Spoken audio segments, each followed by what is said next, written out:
Hey there, I'm Farhanah Binti Amir Nizam. I'm a 15-year-old student from SMK Zainab 1. Today, I'm here to do a book review of Devoirs.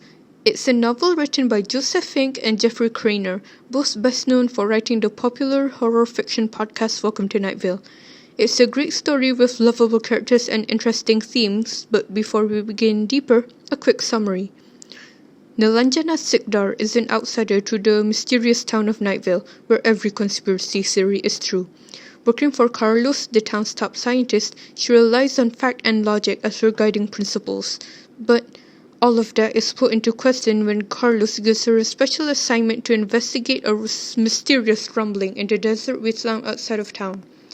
He says that the Night Vale City Council is causing these earthquake-like rumblings to stop him from investigating the house that doesn't exist, a portal to a desert otherworld where he was trapped for 10 years of his life. This investigation leads her to the joyous congregation of the Smiling God and Daryl Ramirez, one of the church's most committed members.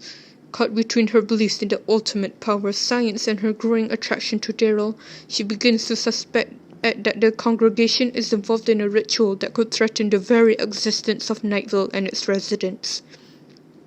Nilanjana and Daryl must search for common ground between their very different worldviews as they are faced with the congregation's darkest and most terrible secret. I think that the main characters, Nilanjana and Daryl, are a great representation of the book's main theme of science and faith. Both are never shown to be good or bad exclusively because of their belief system, and it's dealt with a great deal of nuance. They're realistic characters with flaws who learn to grow through learning more about each other, and the way that their relationship was written was a neat way to write the coexistence of both sides. I also really like the handling of Carlos's trauma, being isolated from his loved ones for 10 years and knowing that it could happen to other Night Vale residents. His actions throughout the book felt very grounded in his character and not made just for the sake of continuing the story. While his wrongdoings were fortunately acknowledged and dealt with, it never felt like he was demonized or infantilized just because of his trauma.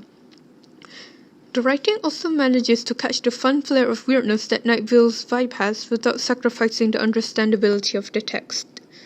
My only gripe with the book was the lack of exploration with Nilanjana and Daryl's colleagues. I would have loved to see them explored more, but they were unfortunately only written to be more quirky accessories rather than fully fleshed out characters. I'd say it's a better idea to start with the original Welcome to Night Vale podcast first, as this does take place after a big plot point in the podcast, and it also being a generally good piece of media on its own merits. But the change of main character lets you read this as a standalone story, with the most important parts explained in the book. Despite the flaws, I still find it to be a great book and an excellent piece of world building to the world of Welcome to Night Vale. And in the words of Carlos, it's neat. Thank you for watching.